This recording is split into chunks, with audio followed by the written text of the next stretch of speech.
करे के पड़ी सरेंडर रे।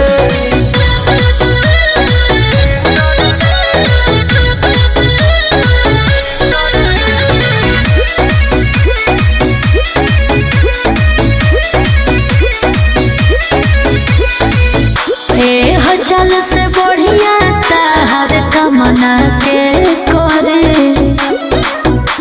जंगल में शेरावा के सामना के करी। बताओ अच्छा रहना देता हाँ। चल से